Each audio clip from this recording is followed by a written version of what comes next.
예, 안녕하십니까. 예, 어제 천안 집회 잘 마치고 이제 월요일 시포업을 하는데 조금 늦었습니다. 제가 또 4시에 강동서를 가야 돼서 제가 이 30분 정도, 30분까지 좀 방송을 마쳐야 돼서 좀 빨리빨리 진행을 하겠습니다. 지금 오늘 조선일보 이 거의 전면에 걸쳐서 이 송영길 죽이기 기사가 나갔는데요. 약간 제가 좀 갸우뚱했어요. 왜냐하면 이 송영길 대표가 태블릿 조작 문제를 거론하면서 조선일보뿐 아니라 심지어 KBS, MBC까지 이 송 대표를 이른바 투명인간 취급하는, 저 변희재는 말할 것도 없죠. 저 변희재 한번 검색해 보세요. 기사 절대 안 나갑니다.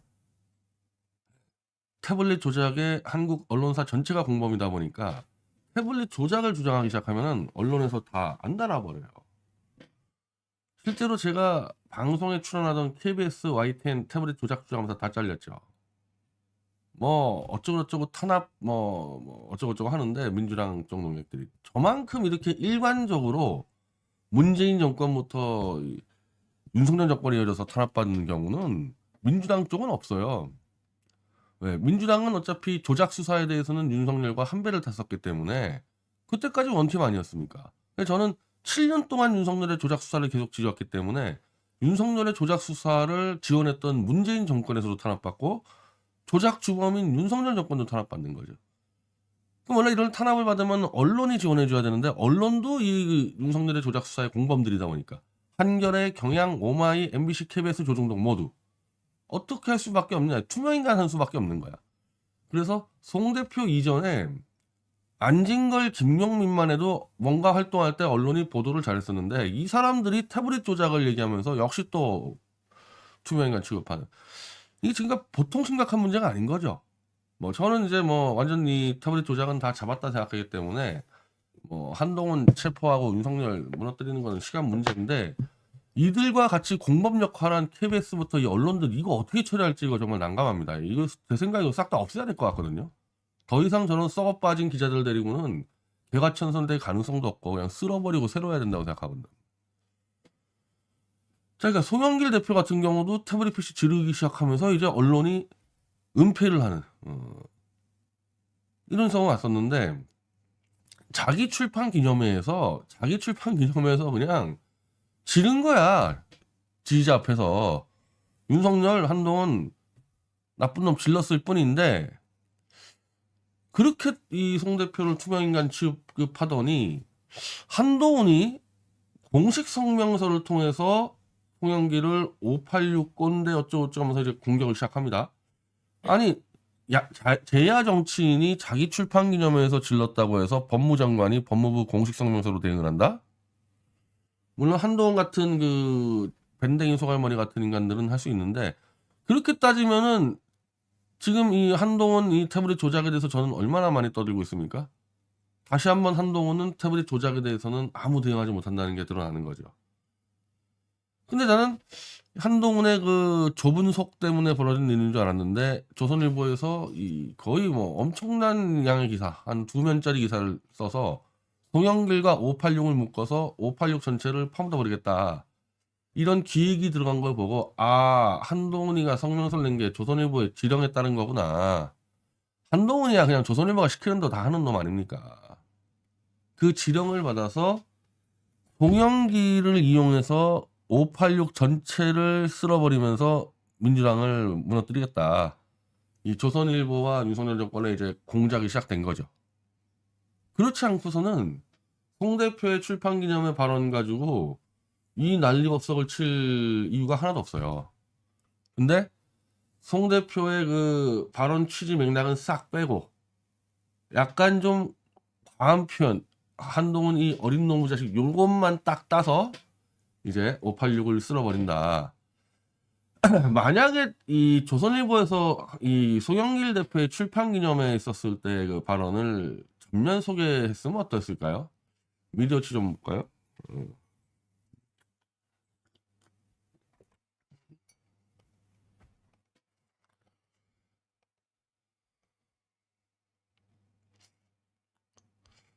자, 아마 이 북콘서트에서 송 대표 발언보다 제 발언이 더 화제가 됐었는데, 송영길 대권 가능하다. 이건 왜 안 다룹니까? 이런 건 절대 안 다루죠, 이런 거는. 이 북콘서트를 다 뒤져봤을 거 아닙니까? 한동훈하고 조선일보는. 그리고 저는 태블릿 조작은 이미 다 터졌다. 한동훈은 조만간 체포될 거고, 윤석열은 야밤에 도주할 거다. 뭐 이런 거 왜 안 다뤄? 그 중요한 발언은. 그러니까 실제로는 그런 상황에서 나온 발언들이라는 거야. 이미 이 윤석열 정권은 끝났고 태블릿 지실폭탄은 터질 거고, 그럼 윤석열이 무너졌을 때 다음 정권은 어떻게 되는 거냐. 사실 저는 그 설명을 한 거란 말이에요.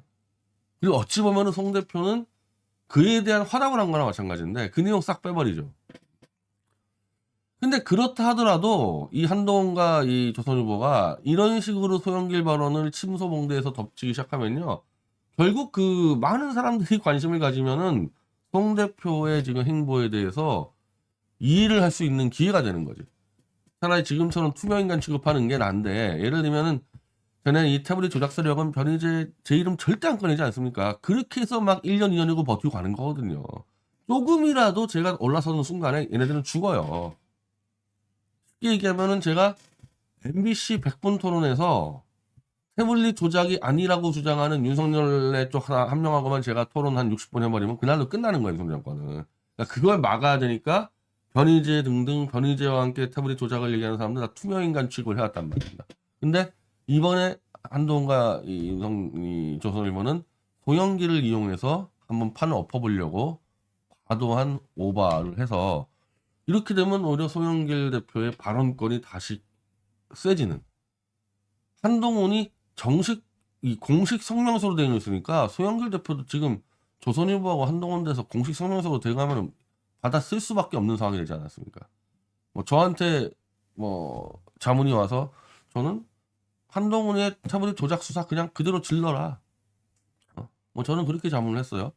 뭐 소영길 대표 쪽이 뭐 어떻게 할지 모르겠지만은, 뭐 이번에 안 하더라도 이 조선일보 양면에까지 기사가 나왔기 때문에 송영길 대표가 한마디로 부패 타락한 586의 상징이 돼버리지 않았습니까? 그럼 이 사람을 죽이려면 이 사람 발언이 나올 수밖에 없잖아요. 그럼 송영길 대표 입에서 이제 윤석열 한동훈의 태블릿 조작을 몇 번 얘기 때려버리면 승부 끝나는 거죠. 뭐 승부 끝나는 거예요, 이거는.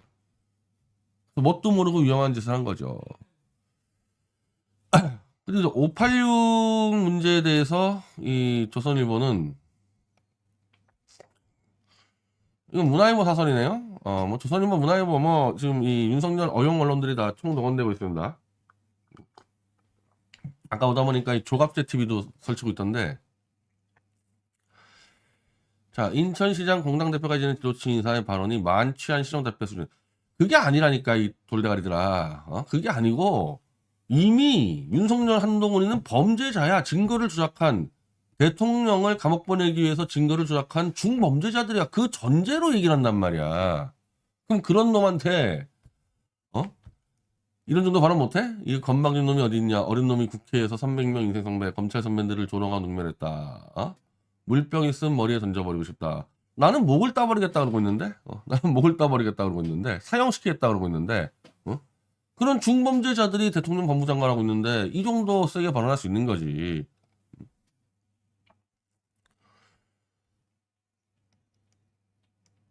자, 80년대 운동권 출신 386세대 정치인들은 내로남불 행태로 해서 뭐 꼰대 정치국법 우는 넣고 50세 정관도로 어린 놈이라는 이 말이 나오게 된 배경은 그 놈이 중범죄자기 때문에 그래. 그거 의혹이 아니에요.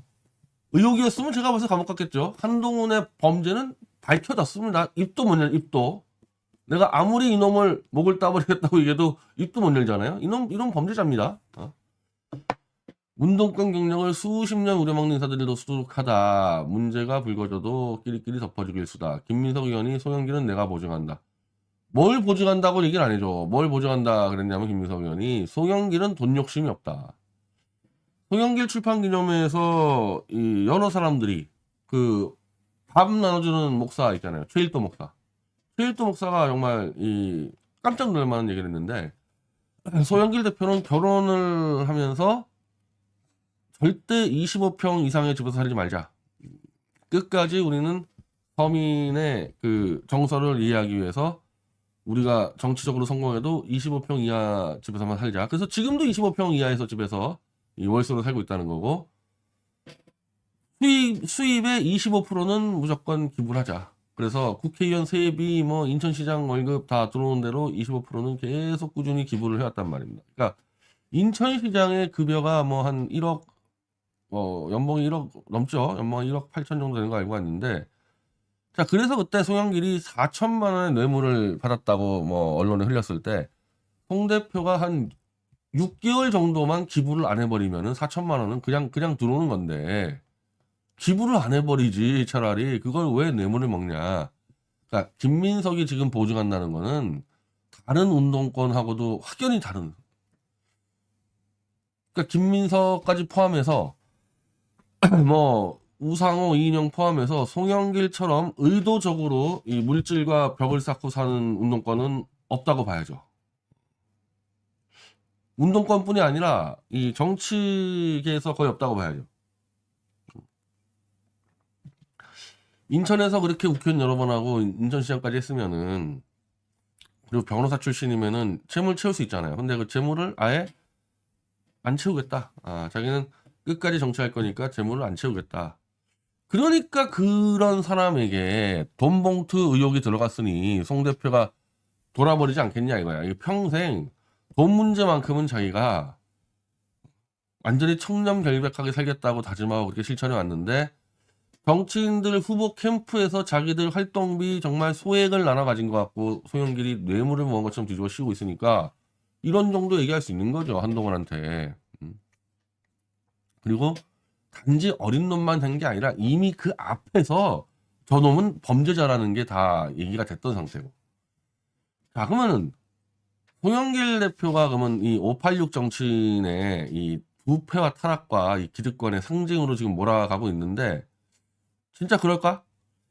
저는 제가 586의 한계를 짚은 책을 쓰면서 586 이하 세대가 결국에는 대한민국을 끌고 가야 된다는 실크 세대라는 그 책을까지 집필했을 정도로, 저도 586의 이 폐단성, 한계, 내로남불 너무 잘합니다.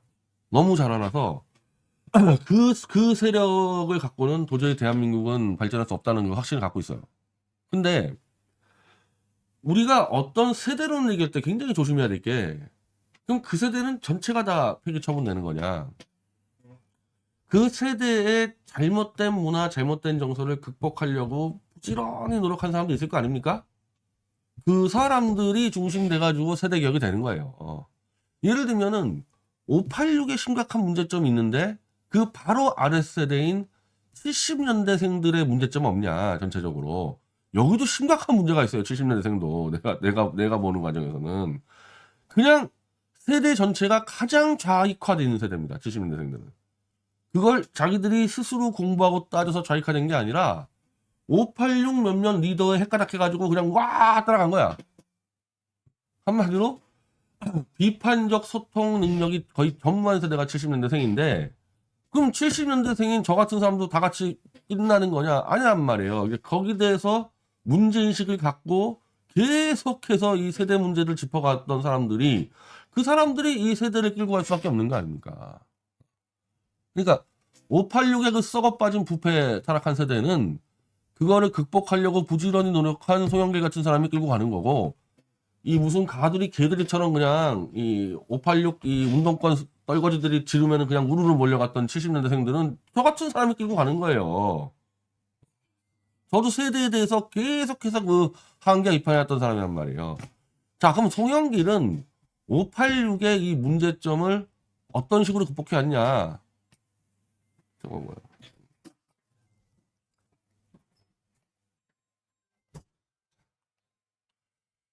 자, 이게 지금 하루 이틀 된 얘기가 아닙니다.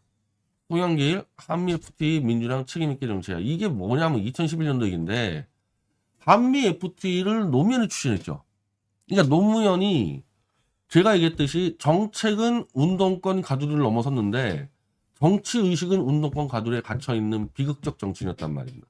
그래서 노무현은 운동권들이 학을 띄는 한미 FTA를 밀어붙이고 제주 해군기지를 밀어붙이고 정책을 보수 영역까지 확대시켰어. 그럼 그 정책을 성공시키려면은 보수 쪽과도 손을 잡고 지지를 받을 생각을 했어야 되는데 정치로 들어가면은 그냥 보수를 막 공격을 해가지고 실제로 보수적인 정책을 폈으면서도 보수의 지지를 못 받고 진보 쪽에서는 노무현 저거 뭐야 왼쪽 깜빡이 켜고 오른쪽으로 도네 양쪽의 지지층을 다 이탈시키면서 노무현은 5% 이하로 지지로 떨어지면서 사실상 정권 끝냈단 말입니다. 자 그렇게 한미 FTA를 밀고 갔는데 노무현이 이 이명박 정권으로 넘어가면서 민주당은 예의 그 운동권의 내로남불이 튀어나옵니다. 한미 FTA 그거 안 하겠다는 거야. 노무현이 밀어붙였는데 이제 노무현이 끝났으니까 그때 송영길이 튀어나와서 야 한미 FTA 민주당 그렇게 하면 안 된다. 책임있게 정치해야. 이것도 광주시 공무원들 이거 광주에 들어가서 한 얘기야. 광주에 들어가서 민주당이 한미 FTA를 추진할 때는 몰랐다고 하는 것은 무책임하다. 이거 누가 떠든 줄 알아요? 그러니까 노무현이 할 때는 노무현 만세 부르면서 한미 FTA 만세 불렀단 말이야 민주당이. 근데 노무현이 실각하고 이명박이 들어오니까 예의 그 반미 운동권 정서가 나와서 한미 FTA는 안 된다고 말을 바꾸는데 그때는 몰랐던 독소 조항이 있다고 이제 이렇게 얘기를 한단 말이에요. 이거 누가 얘기했냐면 정동영이가 떠들었습니다. 정동영이가. 그때는 몰랐다는 거야 독소 조항을 노무현 정권에 추진했는데 거기에 대해서 송영길이 그때는 몰랐다고 하는 것은 무책임하다. 국회의원 시절부터 한미 FTA가 전략적으로 필요하다고 생각했다. 김대중도 지지했고 노무현도 한미 FTA를 처음 연구를 지시한 거는 김대중입니다. 김대중이 지시한 거를 노무현이 삼성의 영향을 받아서 그러니까 노무현도 사실은 심각한 문제가 많아요. 그러니까 보수 정책을 할 때 대부분 삼성 쪽 브레인들한테 가서 노무현이 삼성한테 훅 빠져버렸거든. 김종훈 이 작자가 이 작자가 아니 삼성맨이고 삼성맨. 근데 이 작자 지금도 설치고 있죠. 자 민주당이 FTA를 안 하려고 핑계를 찾거나 다른 조건을 거는 방식은 안 된다. 보완해서 마무리해야 된다. 그때 제가 민주당을 엄청 때렸거든요. 아니 니네 정권이 하던 거를 지금 여기서 엎어버리면 어떡하냐 하는데 실제로 민주당 안에서 이렇게 얘기하는 사람이 거의 없었어요. 소영길 정도밖에 없었던 겁니다. 이렇게 얘기하는 사람이. 그러니까 이때부터 낡은 운동권들하고는 소영길은 분명한 차별점이 있었죠. 그리고 제가 몇 가지만 예를 드는 건데 당대표 할 때 역시 이승만, 박정희 모욕을 참배하는데 물론 이 스타트는 문재인이 했어요. 문재인이 처음 스타트했는데 문재인, 이해찬, 추미애는 제가 송영길 출판 기념에서 되겠는데 이건 누가 봐도 하기 싫은 거를 억지로 하는 겁니다. 진짜 박정희 지지자들은 모욕감을 느낄 정도로 문재인, 이해찬, 추미애 그런 인상 가지고 그런 수준의 문구 가지고 하려면요 참배하면 안 돼요. 당신들. 참배를 하려면은 그래도 마음에서 우러나서 참배가 돼야지 보여주식 참배했다가 오히려 더 열받았어 보수층이. 그래서 문재인, 추미애, 이해찬 보수층은 도저히 인정을 못하는 거예요. 사람들은 욕보인 겁니다 보수를. 근데 유일하게 박정희 참배할 때 욕을 안 먹은 사람이 송영길이에요. 왜냐 정확하게 박정희 업적을 썰었어요. 이렇게 자주국방 공업입국 국가발전을 위한 대통령님의 헌신을 기억합니다. 근데 요렇게 박정희의 공을 써주고 거기다가 자 이승만 대통령에서는 3.1운동을 주도했고 대한민국 임시정부와 48년 대한민국 정부 수립에 기여한 것을 기억한다. 이런 식으로 업적을 정확하게 짚어주면서 가고 있는 겁니다. 그리고 나중에 이에 대해서 인터뷰할 때 소영길 대표가 박정희의 이 포항제철 경부고속도로 등등 이 산업화의 아이디어는 만주국에서 생활하면서 얻었다.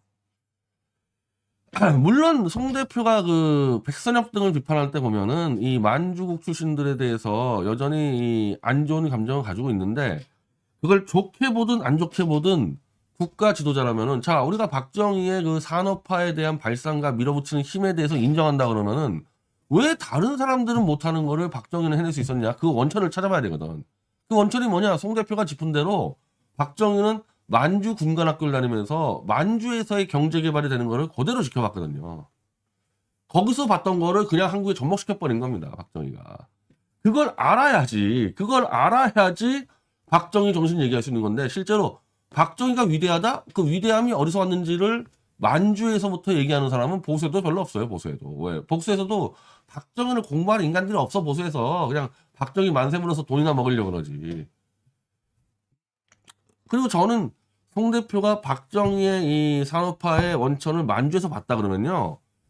일제시대에 대해서 나는 지금보다도 최소한 2배 정도는 더 폭을 넓혀줬으면 좋겠습니다. 그래야지만 대한민국의 건국하고 산업화가 해석이 돼요. 거의 일제 때 이 영향을 받은, 거기서 근대화의 영향을 받은 사람들이 건국과 근대를 이끌었거든요. 물론 건국은 이승만 등 조선시대 사람들이 왔기 때문에 건국까지는 않을 수가 있어. 근데 산업화 근대화는 일제시대에 영향 받은 사람들이 한 거예요.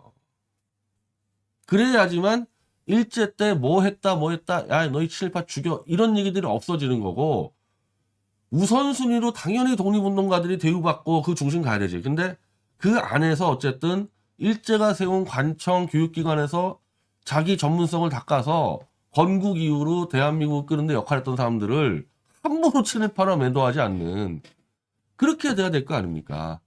나는 송 대표가 박정희의 근원을 만주구에서 봤다 그러면요, 나는 거기까지 나가줘야 될 필요가 있다고 봐요. 지금은 좀 그 부분은 닫혀 있어요. 송 대표가 정책 부분은 완전히 100% 열려 있거든요. 정책 부분은 뭐 보수 쪽에서 봐도 송영길 대표 책에 이 정책 얘기가 굉장히 많거든요. 경제나 이 외교 안보에 대해서. 보수 봤을 때 야, 이거 뭐야, 이거 빨갱이 아니야, 이런 정책 거의 없습니다. 충분히 현실적으로 먹힐 수 있는 것들만 나왔기 때문에. 그래서 저는 역사 부분만 조금만 더 폭을 넓혀주면은, 자기가 보수라고 해도 뭐 송영길이 대통령 되는데 뭐 크게 문제 삼을 일이 없을 것 같다. 자, 다음 문재인 볼까요? 문재인 볼까요? 진정한 화해와 통합 꿈꾼다. 어? 이 박정희 그 묘 앞에서 써놓은 꼴을 보세요. 박정희 묘 앞에서 써놓은 꼴을 보라고요. 모든 역사가 대한민국입니다. 진정한 화해와 통합을. 이 얼마나 오만한 발상입니까? 어쨌든 박정희라는 사람이 과가 있든 뭐도 앞서서 문재인 너보다 앞서서 대통령을 했던 사람 앞에다가 쥐가 그냥 진정한 화해와 통합을 꿈꿉니다. 이거 뭐야? 이거는 박정희 묘소에다가 적으면 안 되는 거죠. 박정희 묘소에다가 적으려면 이렇게 적어야 돼요. 송 대표처럼. 그 사람이 뭘 한지를 업적을 기대해주는데, 이거 문재인이는 진정한 화해와 통합을, 뭐야, 지가 할 걸 적어놨잖아. 감히 이 문재인 따위가 감히 박정희 이승만 묘에다가 지가 하겠다는 적어놨어요. 이게 얼마나 오만한 놈입니까? 이거를 김대중이나 노무현 묘에서는 할 수 있어? 그러니까 여기서부터 이미 문재인은 박정희 이승만한테 참배하기 싫은 거를 보여주려고 했다는 게 다 드러나잖아요. 이래서 화해와 통합이 되겠냐고, 이래가지고. 이런 수준이야. 문재인도 그렇고 추미애도 그렇고 이해찬도 그렇고. 그게 뭐냐? 그게 바로 더러운 586의 가두리입니다.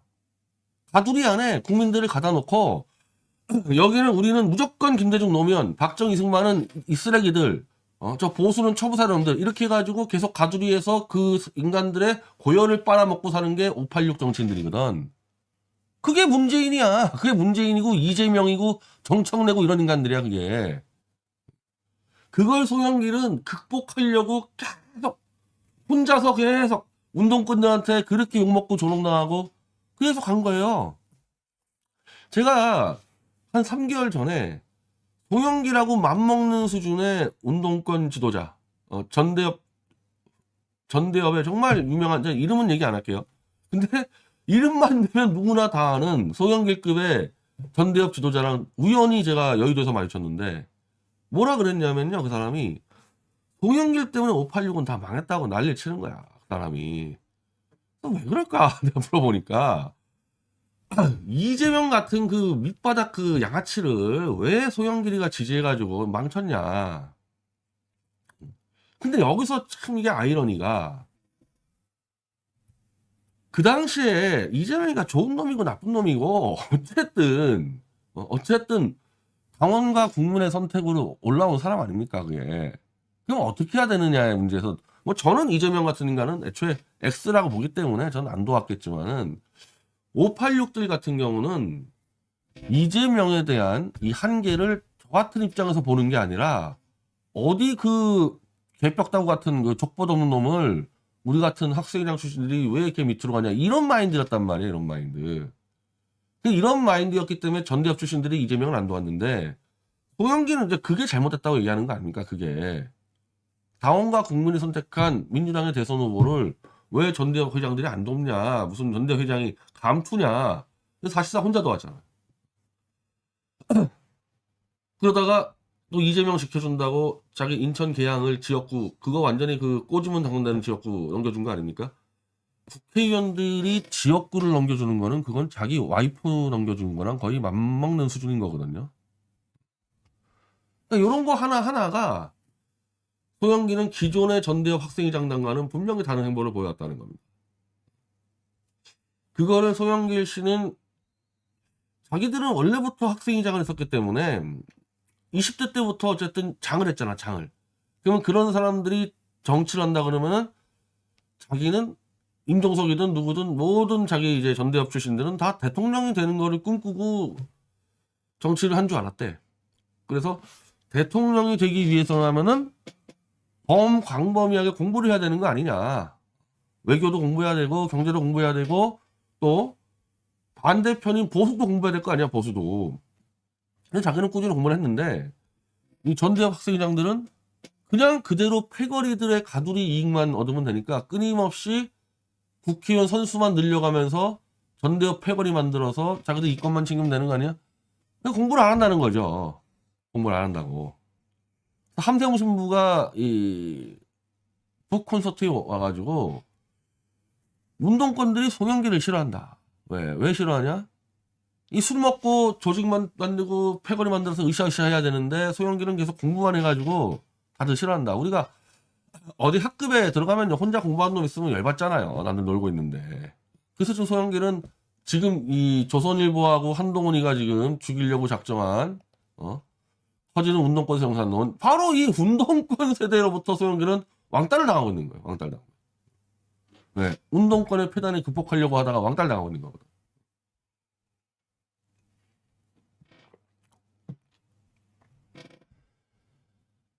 저는 이번 기회에 저는 소영길 대표가 이걸 받아쳐야 되는데 이걸 받아칠 때 지금 586 얘기를 소영길 대표가 하기는 굉장히 좀 힘들 거예요. 왜? 자기도 586 세대인데 나만 아니라고 주장하기가 상당히 까다로우니까 저는 여기서는 소영길 대표가 이걸로 반박하면 안 되고 저는 한동훈이 이번 기회에 이걸로 정면으로 때릴 필요가 있어요. 지금 뉴탐사가 이제 내일도 또 저하고 뉴탐사 방송을 하는데 뉴탐사가 치고 들어오면서 범민주당 지지층이 정말 이제 태블릿 PC에 대한 이해도가 굉장히 높아지고 있거든요.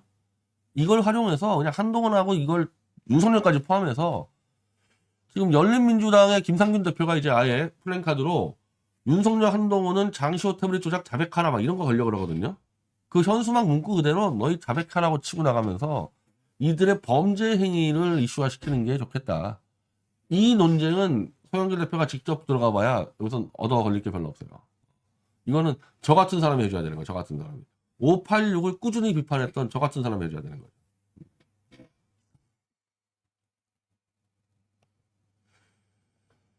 그 민영배 의원 어이없는 놈 건방진 놈인데 아니 이 송 대표는 자기 출판기에서 떠든 거고 민영배 의원은 한동훈 깔 때 이제 민주당 사람들 한동훈 깔 때 이걸로 좀 까 이걸로 한동훈을 안 까는 이유가 뭐냐 그게 바로 더러운 586의 가두리인 거예요. 이 태블릿 PC는 가두리를 부숴버리거든 지금. 민주당의 가두리도 부시고 보수 변절자들의 가두리도 부숴버려요. 그러니까 민주당 사람들이 이거 안 드는 이유는 민주당의 가두리를 부시기 싫으니까 그런 거거든. 한동훈 깔려면 이걸로 안 까는 민주당 사람들은 바로 한동훈이가 쫓아내야 된다고 주장하는 586의 가두리 정치인일 겁니다.